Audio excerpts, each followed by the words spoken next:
Vamos a abrir nuestras Biblias, hermanos, en la carta de Pablo a los Filipenses. Carta de Pablo a los Filipenses, capítulo 4, versículo 4, hermanos, al versículo 6.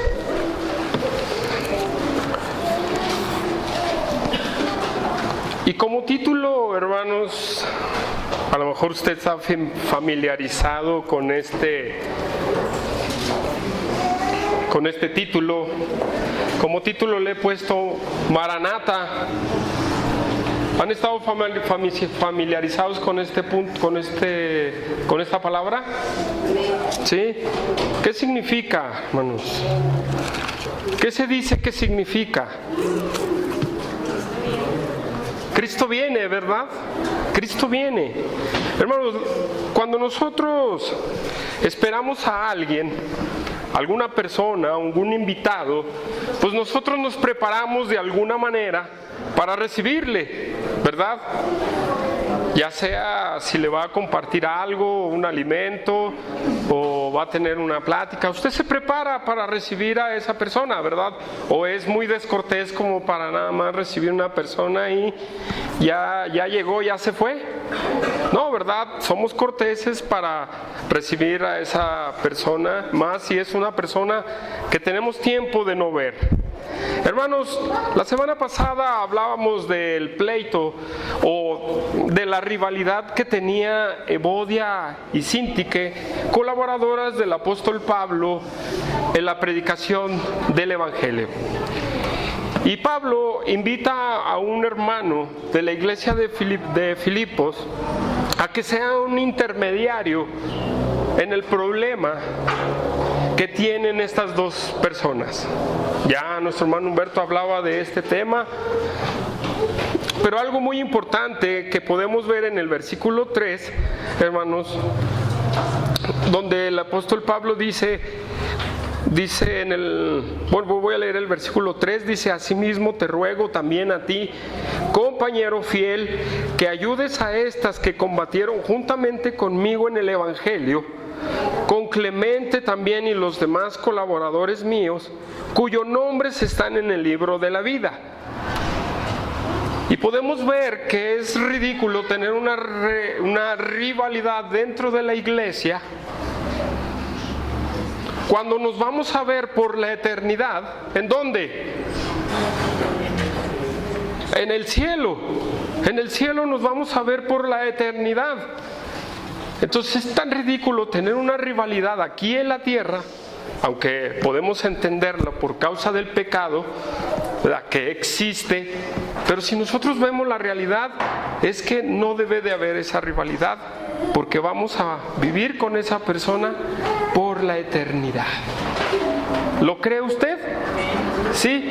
Y hermanos, vamos a darle lectura al versículo 4 al versículo 6. Dice el apóstol Pablo, después de decirles sus nombres están en el libro de la vida, luego dice en el versículo 4, regocijaos en el Señor siempre. Y afirma, otra vez digo, regocijaos. Vuestra gentileza sea conocida de todos los hombres, el Señor está cerca. Por nada estéis afanosos, sino sean conocidos vuestras peticiones delante de Dios en toda oración y ruego. Versículo 7, y la paz de Dios, que sobrepasa todo entendimiento, guardará vuestros corazones y vuestros pensamientos en Cristo Jesús. Hermanos, ¿por qué le he puesto este título de Maranata? ¿Por qué? Porque el apóstol Pablo en el versículo 5 les dice, el Señor está cerca. Para el apóstol Pablo y para la iglesia del primer siglo, ellos entendían que el Señor iba a venir por segunda vez y ellos pensaban que iba a ser en su tiempo. Ya han pasado 2000 años y no ha sucedido, pero nosotros seguimos entendiendo que esa promesa de que Cristo va a regresar por segunda vez está latente. ¿Sí o no? Entonces, hermanos, podemos podemos ver que el Señor está cerca, y después de hablar de todo este asunto de boda y de Sintique y de cómo tratar estos problemas de rivalidad dentro de la iglesia, lo que el apóstol Pablo tiene que decirle a los filipenses, mientras el Señor viene, número 1 es regocijaos, hermanos. Y luego lo vuelve a decir afirmante, regocijaos. Esta palabra regocijaos, hermanos, está en una forma imperativa activa en el griego. ¿Qué quiere decir, hermanos? Que habla de esa felicidad, del gozo del cual hemos venido hablando en esta carta. ¿Sí? Está hablando de ese gozo, esa felicidad, esa alegría, a pesar de las dificultades. A pesar de las dificultades. El experto en griego, A.T. Robertson, dice que es un imperativo de estar feliz a pesar de los desalientos. Y esto es algo que ya hemos hablado varias veces del gozo, hermanos. Pero es bonito recordarlo de una manera rápida, en que a veces hay tristezas como la que hemos estado pasando hoy en estos días, pero también debemos de ver que tenemos que gozarnos, tenemos que alegrarnos. Humanamente las tragedias son tristezas, pero Dios usa las tragedias de una forma sobrenatural para el regocijo de nosotros, ¿verdad? Para estar alegres, para estar contentos.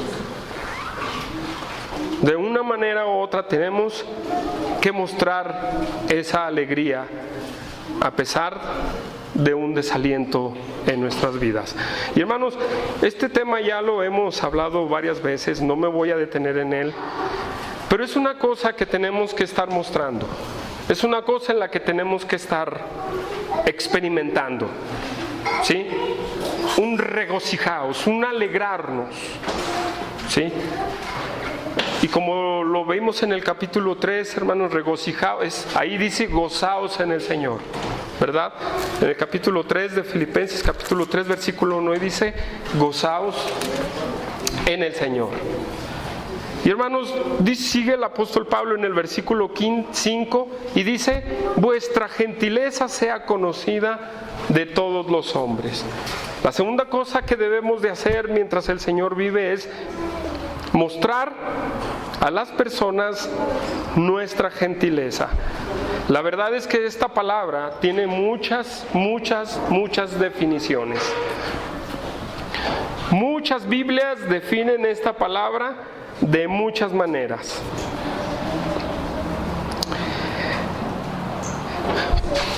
Un experto en griego dice que la palabra que se traduce es una dulce razonabilidad.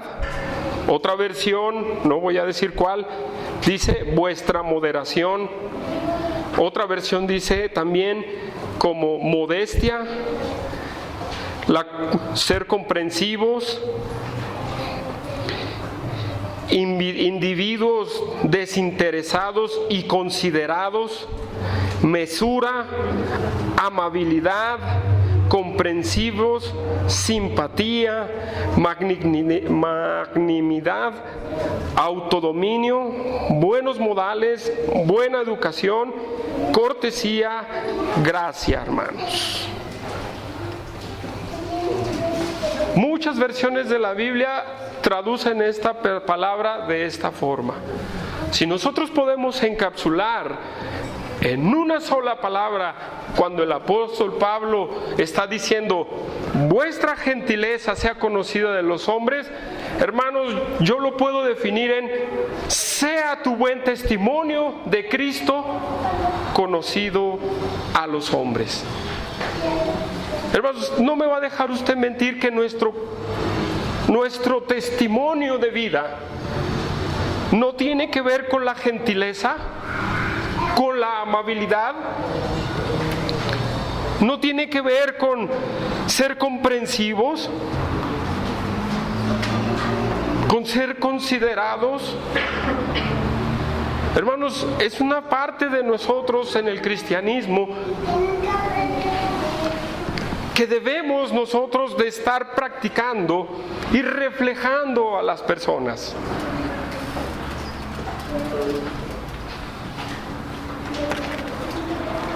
Imagínese, vamos a usar el punto de amabilidad.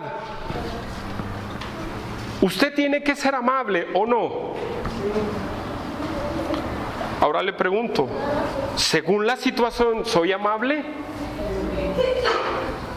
Por ahí escuché, según la situación, ¿voy a mostrar la amabilidad? A ver, vamos a ver. Déjenme tomar un poquito.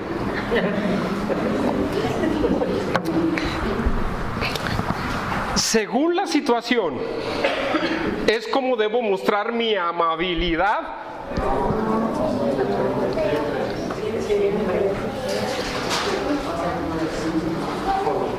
A ver, creo que aquí hay un desnivel.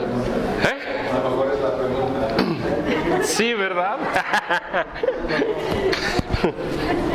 Ahora bien, bueno, la cambio. Según cómo se comporten conmigo, ¿estoy en la determinación de portarme amablemente o no?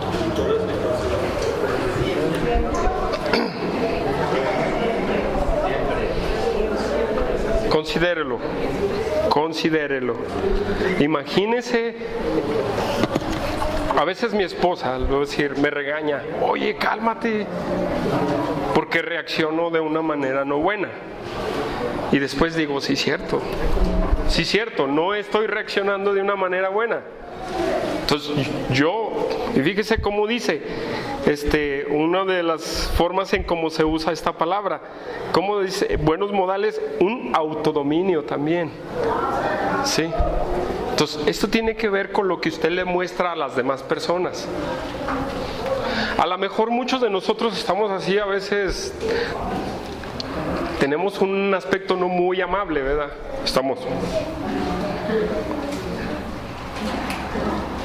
¿Y qué dice la gente? No, tiene cara de pocos amigos esta persona, ¿verdad que sí? Pero cuando ya se acercan a ti, a lo mejor así puedes mostrarte, o a lo mejor así te pueden ver, pero que tu forma de ser sea diferente, hermanos. ¿Cuántas veces nuestro testimonio es lastimado por nuestra forma de actuar? ¿Cuántas veces, piénselo, su testimonio ha sido tachado por nuestra forma de actuar?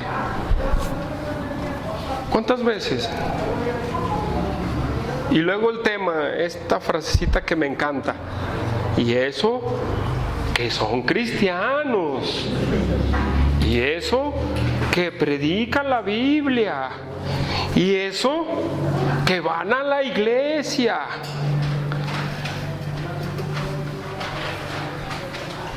Y a veces nosotros no entendemos, ¿verdad?, que debemos de mostrar esta amabilidad. Pero, hermanos, hay otra definición de esta palabra. El comentarista William Barclay dice de esta manera, lo cito: los griegos usaban esta palabra como justicias mejor que la justicia. Aparece un refrán, ¿verdad? Pero déjese las traduzco un poquito más, ¿sí? Lo que quiere decir es que, así en pocas palabras, ustedes deben demostrar gracia, hermanos. Otros comentaristas dicen, usted debe demostrar una cosa más cuando la justicia se hace injusta. Es como una paradoja, ¿verdad?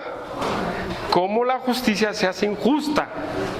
Un ejemplo en la Biblia es cuando le traen a Cristo una persona para apedrearla por ser hallada en adulterio. ¿Qué decía la ley? La ley decía, arremétenla, ¿verdad que sí? Y sin embargo Cristo responde a una cosa más y dice, el que esté libre de pecado, tire la primera piedra. Pero entonces ahí la justicia donde se vuelve injusta. El aplicar la justicia de la ley era ¿qué, hermanos? Apedrearla. ¿Pero usted cree que eso era lo correcto? Cuando solamente iban a apedrear a uno, a un culpable, y Cristo sale en defensa y decir, bueno, si tú estás libre de pecado, tira la primera piedra. ¿No le mostró gracia a Cristo a esa persona? Y acusó a los demás de decir, ándale, si tienes esa autoridad moral de atacar a la persona, hazlo. ¿Verdad? Hermanos, lo que esto nos da a entender a nosotros es que nuestro testimonio tiene que ser muy amable delante de las personas. ¿Sí? Ahí va a haber comportamientos en gente que no es cristiana, que a lo mejor nos va a ofender, hermanos, que a lo mejor nos va a ofender, pero ¿cuál va a ser tu pensamiento? ¿Cuál va a ser tu reacción, hermano? ¿Le vas a mandar un rayo llamado justicia de la ley? Cuando Dios a ti te trató con gracia, ¿o no hemos sido tratados con gracia por parte de Dios? Sí, ¿verdad? ¿Será justo nosotros darle gracia a otras personas? A ver, ¿será justo darle gracia a nosotros a otras personas? ¿Todo el tiempo?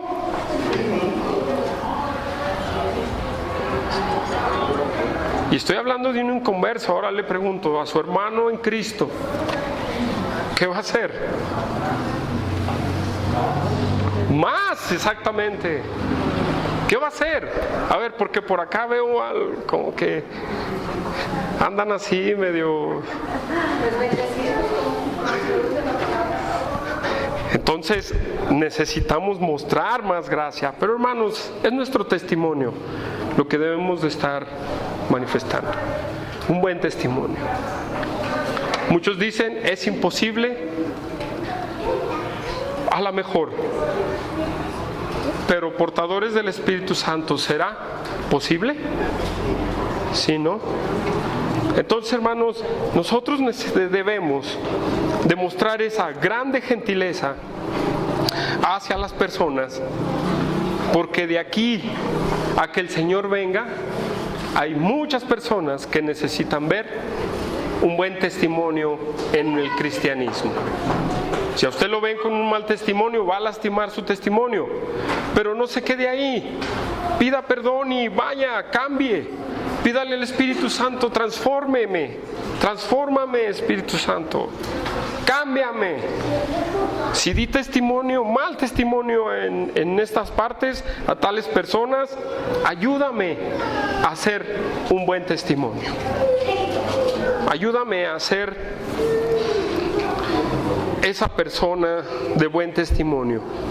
Hermanos, dice el versículo 5, ¿verdad? A todos los hombres. Habla de una totalidad, a todos los hombres.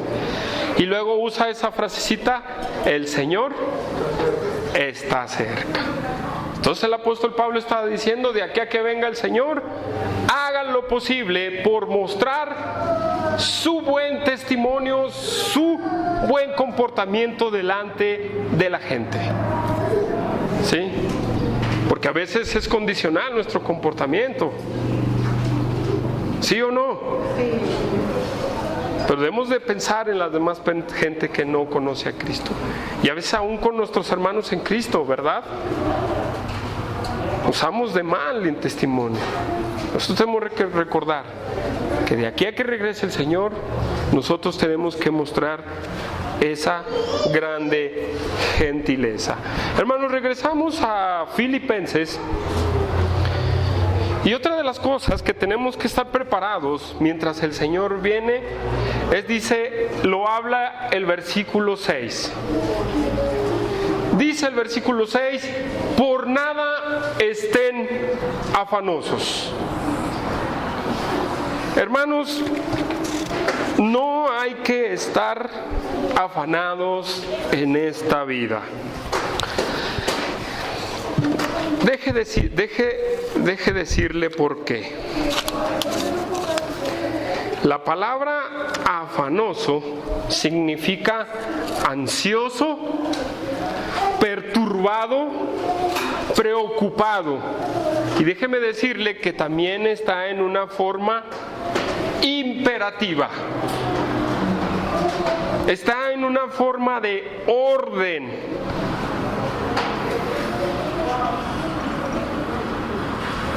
Entonces nosotros podemos ver esos versículos y el apóstol Pablo le dice a la iglesia de los filipenses, fíjese cómo le dice, por nada, por nada. ¿Quiere saber qué significa nada en el griego? Para que esté convencido. ¿Quiere saber qué significa? Nada. De la nada, hermanos.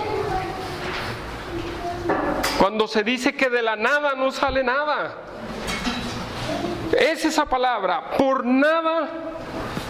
Dice, estén ansiosos, perturbados, preocupados. Él les da esa orden que viene del Espíritu Santo a los filipenses. Es esa orden que ahora nosotros nos da, que nos dice, por nada estén angustiados, hermanos.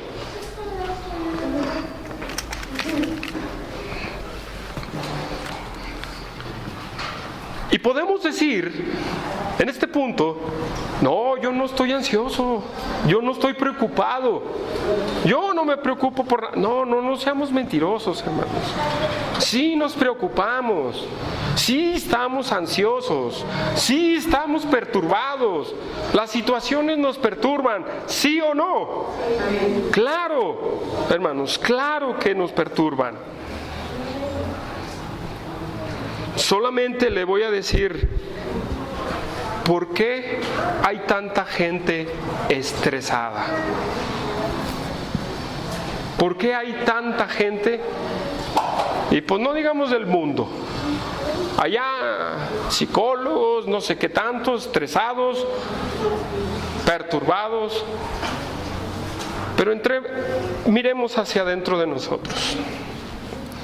¿Por qué hay tanto cristiano? ¿Por qué? Bueno, lo voy a decir así. ¿Por qué habemos tantos cristianos estresados? ¿El estrés no viene del afán? ¿El estrés no viene de la preocupación? ¿El estrés no viene de la perturbación? Y déjeme decirle que el estrés es el causante de muchas enfermedades. El estrés es el causante de muchas enfermedades. ¿Quién está de acuerdo conmigo? Esa es una verdad. Y a veces nosotros estamos enfermos por estar estresados, hermanos, estar angustiados, estar preocupados.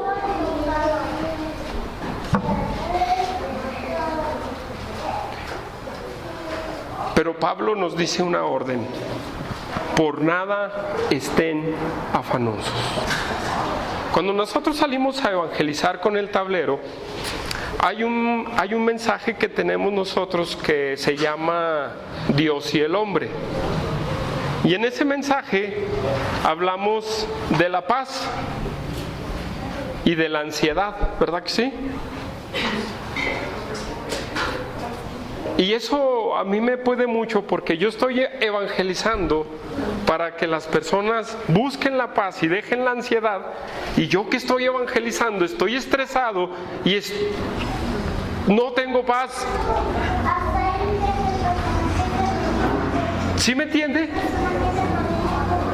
Y el apóstol Pablo nos da esto es de ánimo, hermanos, y es una orden que no estemos preocupados. Sí nos preocupamos en muchas situaciones, pero hermanos, al mismo tiempo el apóstol Pablo nos da la solución para el estrés, el afán y la preocupación. ¿Me la cree o no? Porque dice, sino sean conocidas, ¿sí? ¿Qué querrá decir ese sino? Está uniendo lo de anterior, hermanos. Nos va a hablar de esa solución, de la manera en la que no podemos estar o podemos librarnos de las preocupaciones y del estrés, que es: sean conocidas vuestras peticiones delante de Dios. Hermanos,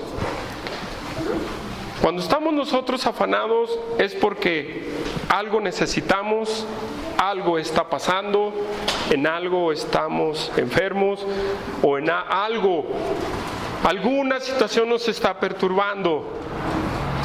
A lo mejor la falta de dinero, a lo mejor una enfermedad, a lo mejor problemas en el matrimonio, problemas con los hijos, nos están afanando, nos están perturbando. ¿Sí o no? Y el apóstol Pablo nos dice que todo esos afán, eso que nos quita la paz, que nos perturba, son cosas que tenemos que venir a pedirle a Dios que nos ayude. Por eso dice: sean conocidas vuestras peticiones. Son cosas que tenemos que pedirle a Dios. El sustento, la salud, el problema con tal persona, cualquier cosa. Tenemos que decírselo a Dios. Entonces dice: sean conocidas delante de Dios en toda oración. La solución del apóstol Pablo, número 1, es la oración. Es la oración. Dios sabe lo que necesitamos, sí. Dios es soberano y sabe, sí. ¿Y porque es soberano no voy a hacer nada? Dígame, ¿y por qué es soberano Él determinado? Ya la soberanía de Dios está aquí y es inconmovible, pero nosotros no la sabemos. ¿Quiere decir que no voy a hacer nada? ¿Quiere decir que me voy a quedar sentado esperando ahí? Es que Dios sabe, sí, Dios sabe, pero Él quiere que dependamos de Él. Él quiere que vengamos a su presencia, que vengamos y le digamos: Señor, no puedo en mi matrimonio, Dios, no puedo con mis hijos, Dios, no tengo para el gas, para la luz, para etcétera.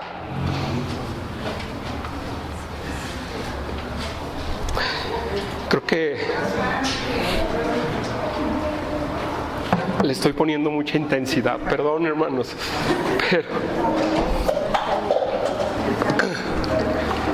pero la tristeza que me da es que lo primero que hacemos, hermanos, no es buscar a Dios.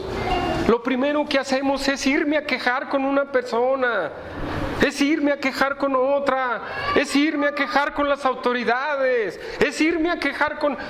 Y andamos haciendo lo que a lo mejor secundariamente nos da una solución,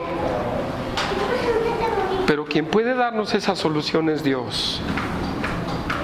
Y la tristeza que me da también es que somos cristianos que no oramos, hermanos.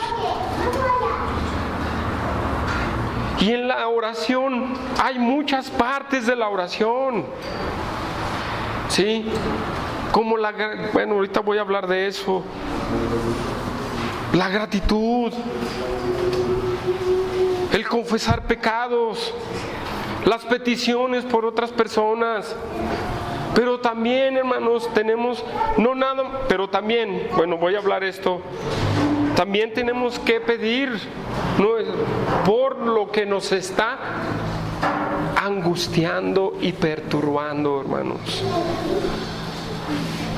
Pero también no seamos egoístas de estar buscando yo, hermanos.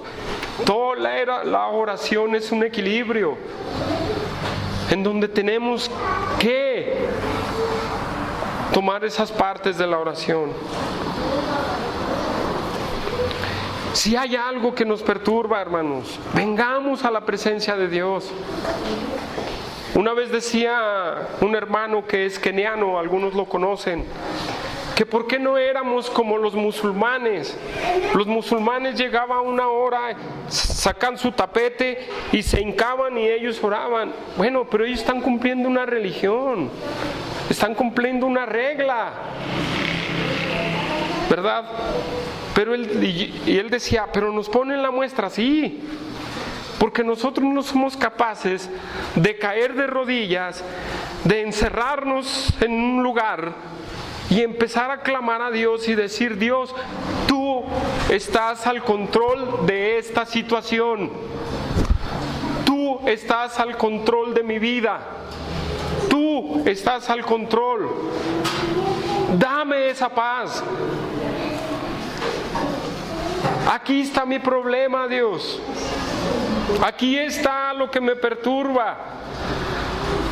Dice en Primera de Pedro 5:6, creo: echad toda vuestra ansiedad en Él. Depositar todo lo que nos causa ansiedad. Y sin embargo, lo primero que hacemos es: vamos a un psicólogo, vamos a otra cosa. Cuando lo que tenemos que hacer es caer de rodillas y decirle: yo dependo de ti, Dios. Aquí está.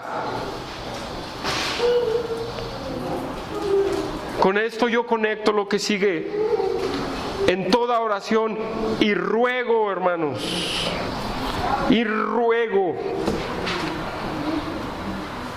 Derramemos nuestro corazón delante de Dios. La oración es una disciplina que todo cristiano debemos de tener. Y todo lo que le quite, todo lo que le traiga, más bien, esa perturbación, désela a Dios. No me va a dejar mentir, pero este es un tema trilladísimo en las predicaciones, ¿sí o no? Pero ¿cuánto practicamos de esto? ¿Cuánto hacemos?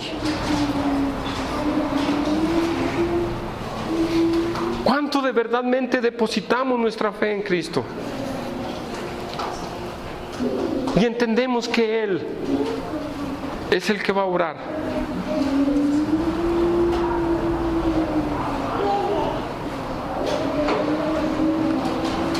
¿Derramamos nuestro corazón delante de Dios?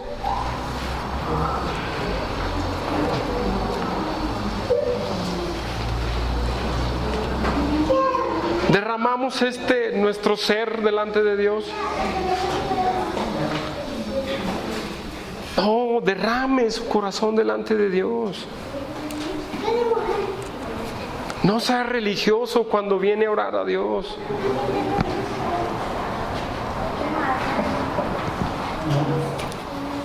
Dígaselo, Dios.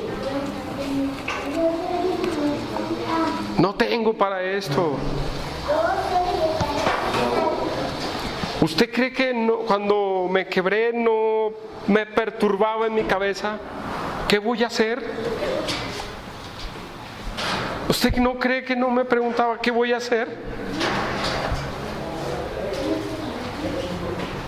Y a veces mi esposa me decía, calma. Sí, tenía que buscar a Dios. Y lo sigo buscando. Y Él ha obrado en nuestras vidas. Solamente que tú debes de buscarle a Él. Dice la siguiente parte, hermanos. Con acción de gracias. La parte de la oración, la gratitud hacia Dios, hermanos, tiene que ser parte de nuestras vidas. Siempre darle gracias a Dios. ¿Por qué es tan importante darle gracias a Dios, hermanos? Tener esa gratitud. Cuando nosotros tenemos esa gratitud hacia Dios, entendemos que Él va a actuar en su tiempo, hermanos. Que Él va a hacer la obra. Te doy gracias, Dios. Cuando Él abre puertas y cuando Él cierra puertas, hermanos, ¿no debemos de darle gracias a Dios? Y la oración es para nosotros entender, hermanos, entender la voluntad de Dios en nuestras vidas. ¿Sí o no?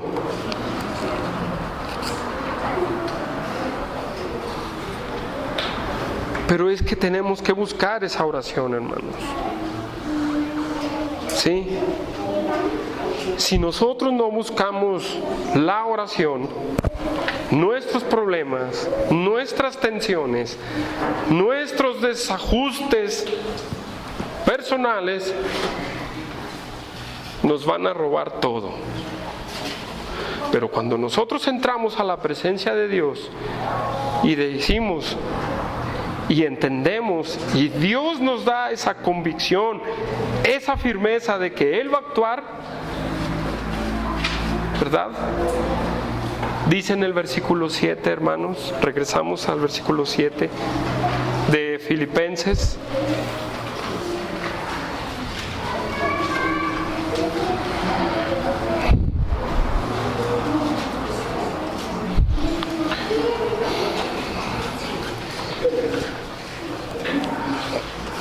Si nosotros entramos a la presencia de Dios,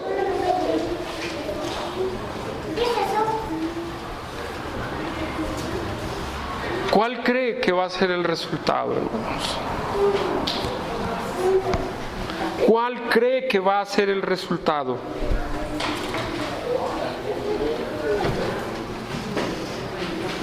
Dice, y la paz de Dios, que sobrepasa todo entendimiento, guardará vuestros corazones y vuestros pensamientos en Cristo Jesús.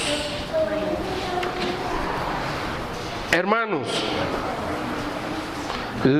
el buscar a Dios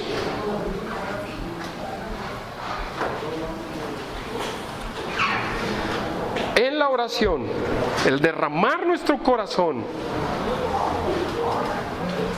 con gratitud hacia Dios, trae el resultado de la paz de Dios en nuestras vidas. Esta palabra paz, hermanos, eirene en el griego, tiene dos significados. Uno es en el sentido militar, cuando reconcilia gentes, pero otro que se usa es tranquilidad, hermanos. Tranquilidad.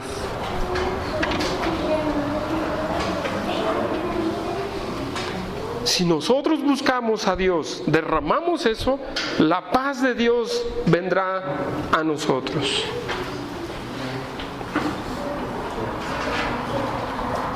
Si usted en la presencia de Dios no encuentra la paz, es que usted no está orando. Usted se está quejando delante de Dios. Usted se está quejando delante de Dios. Y dice en el versículo 6 que no son quejas, son peticiones. Porque la aptitud es muy importante dentro de la oración. Una es, es que tú, Dios, es que tú te permitiste, sí o no. ¿Cree que le va a traer paz llegar a Dios con esa aptitud? ¿O qué sería mejor caer de rodillas y decirle: Dios, estoy aquí, yo soy un simple humano mortal que por mis fuerzas no puedo hacer nada, tú eres el que estás al control? ¿Cuál será mejor, hermano? ¿Cuál nos traerá paz? ¿Cuál aptitud nos traerá paz?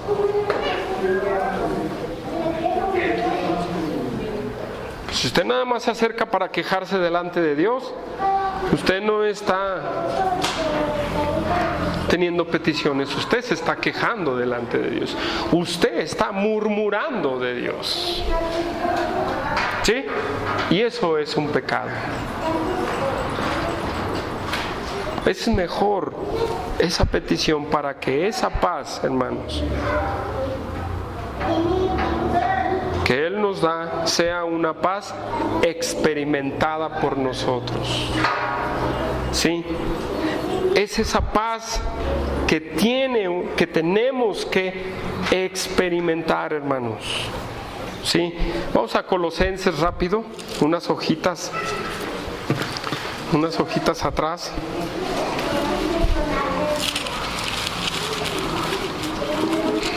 Digo, adelante. Ya. ¿Qué pasa con la Colosenses 3:15, perdón.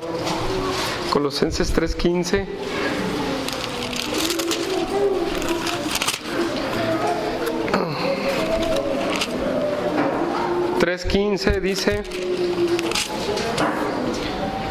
Dice 3:15 Colosenses: y la paz de Dios gobierne en vuestros corazones, a la que asimismo fuisteis llamados en un solo cuerpo, y sed agradecidos.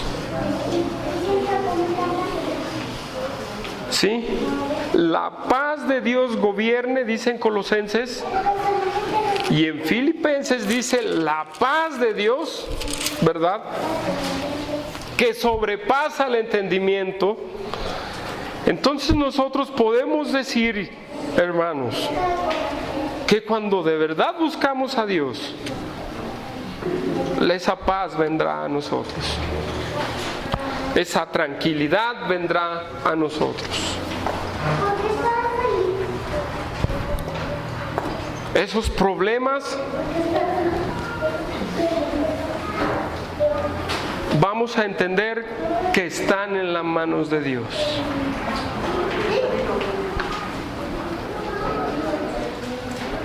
¿Sí?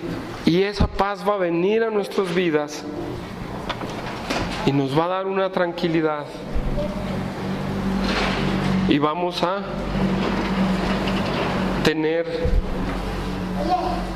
eso que le hace que le duela la cabeza, se le va a quitar, ¿sí o no? Cuando usted se angustia y empieza a asimilar el problema,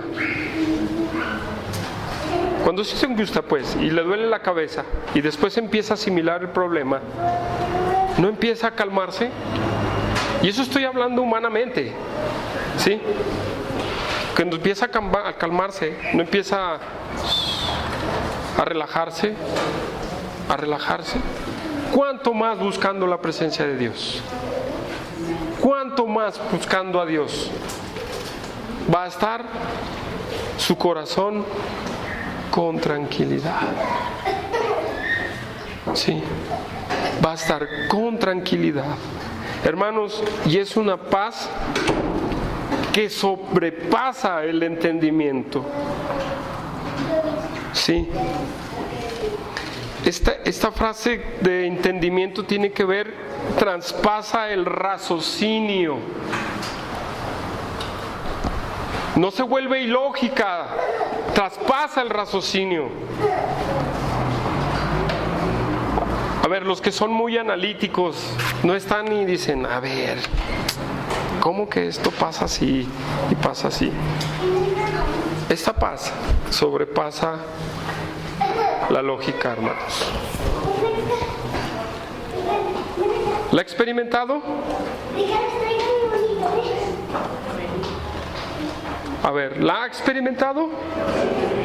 ¿Y los que no? Háganlo.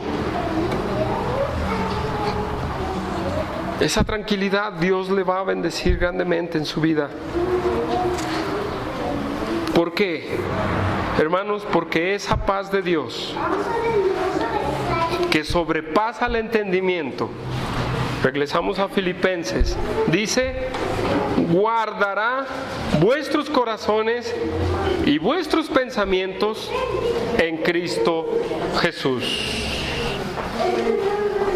Esa paz que viene de Dios, esa paz, esa tranquilidad sobrenatural que viene de nuestro Dios, dice guardará. Esa palabra guardará significa vigilar como un guardia militar que está protegiendo algo. ¿Sí? Le voy a repetir la definición.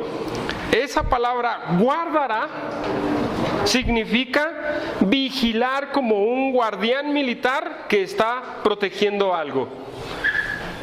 Los que saben del ejército del militar, no sé, Héctor o Gerardo, este es otro, no sé quién más, pero cuando los ponen a cuidar la bandera, ellos tienen que estar así, ¿sí o no?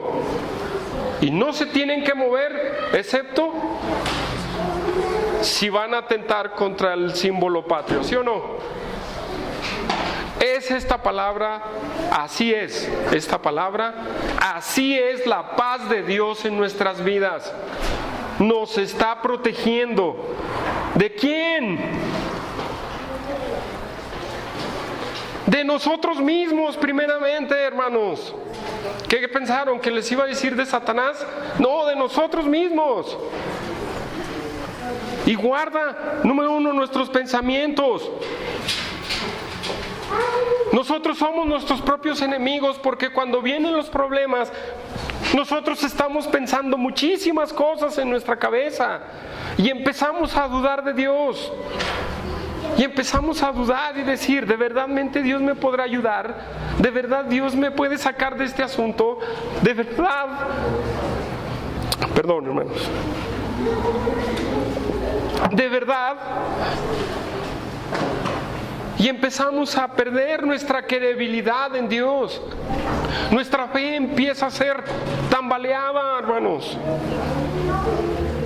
Y esa paz nos protege de estar así, sino nos mantiene estables espiritualmente, diciendo, sí, Dios, yo creo que tú vas a obrar en mi vida.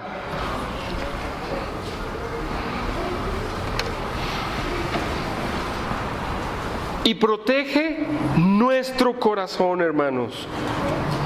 Protege nuestro corazón. ¿Por qué proteger nuestro corazón? Porque cuando hay un problema, en su mente empieza a desestabilizarse, pero su corazón empieza a moverse grandemente, pero no para bien, para mal, hermanos. ¿Sí? Y esta palabra corazón significa todo el ser de nosotros. ¿Sí?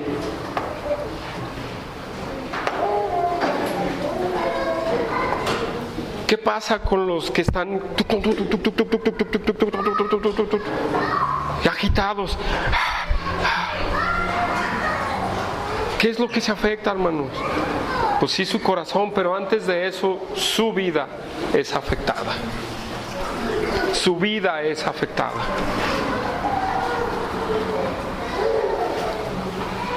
Sí, su vida es afectada, hermanos, completamente. Es por eso que nosotros tenemos que entrar a la presencia de Dios y estar en la presencia de Dios y entender y definir, y nosotros más bien tenemos que entender lo que Dios va a determinar.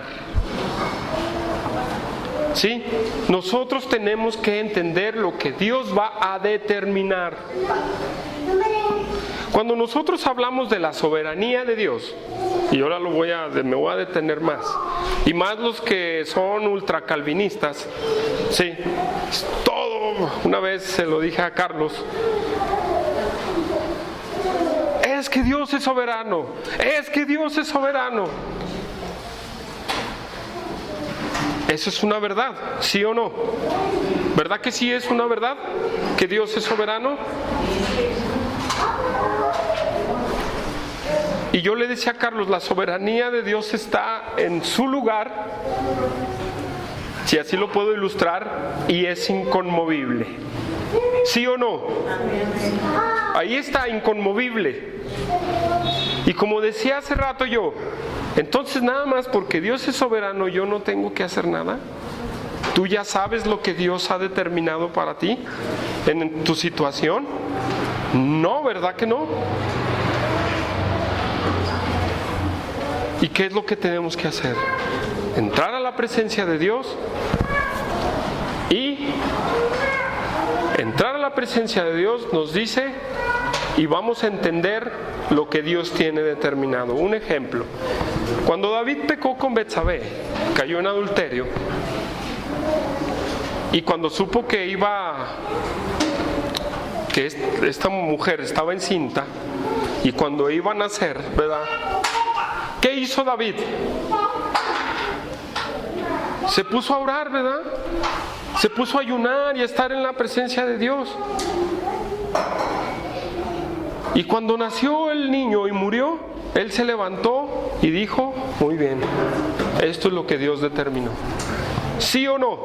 Pero él, ¿qué fue lo que hizo? Se humilló delante de Dios, empezó a clamar a Dios, pero al mismo tiempo él dijo, lo que tú determines, Dios, eso es lo que yo necesito entender. Eso es entender la soberanía de Dios. Otro ejemplo, hermanos, es nuestro Señor Jesucristo, vísperas al sacrificio. ¿Usted cree que no sabía Cristo?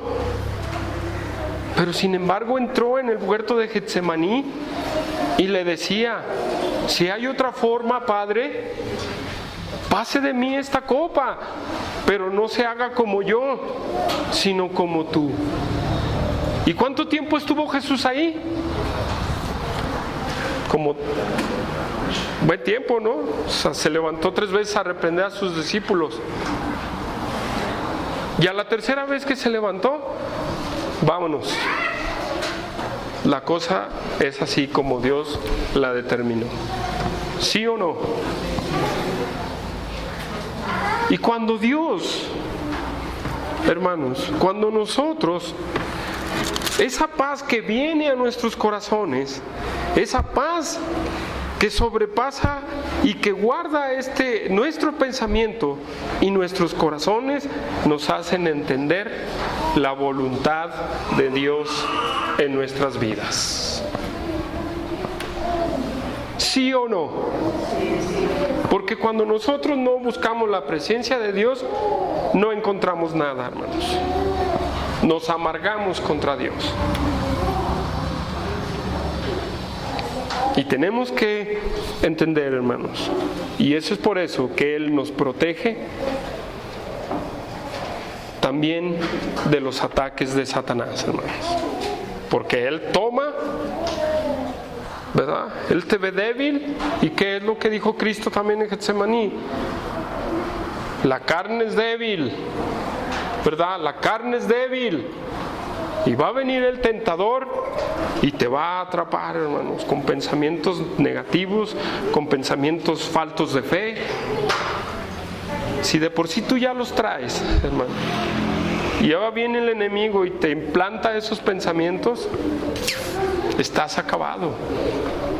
Por eso busca la presencia de Dios, y ahí está la solución para tener esa paz que sobrepasa el entendimiento, hermanos. Que sobrepasa el entendimiento. Regresamos a Filipenses, hermanos.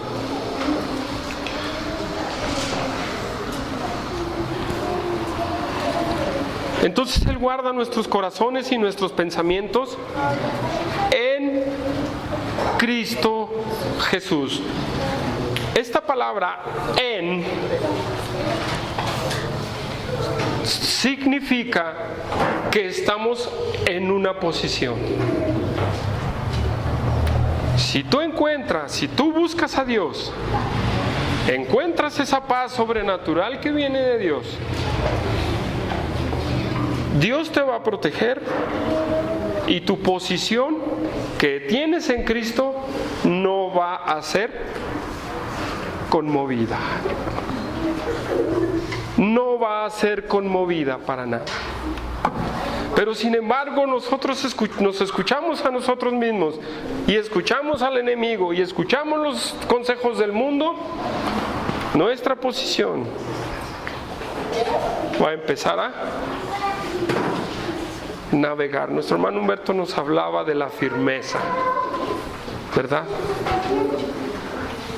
Y él hablaba doctrinalmente, anímicamente, hermanos.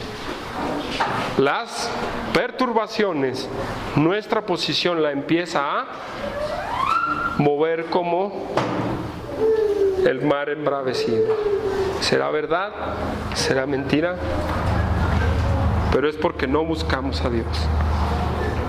Y porque no buscamos a Dios, esa paz que sobrepasa el entendimiento nunca la vamos a experimentar.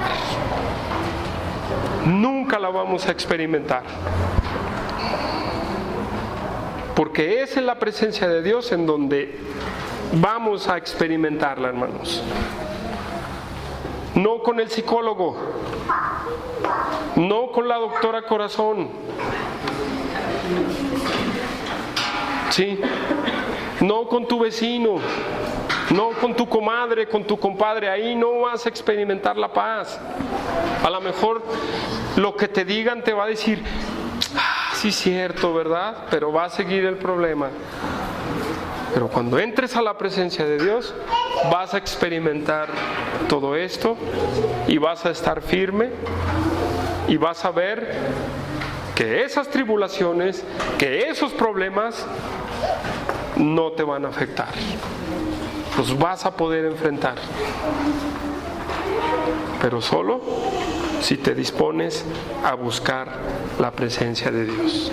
Vamos a orar, hermanos.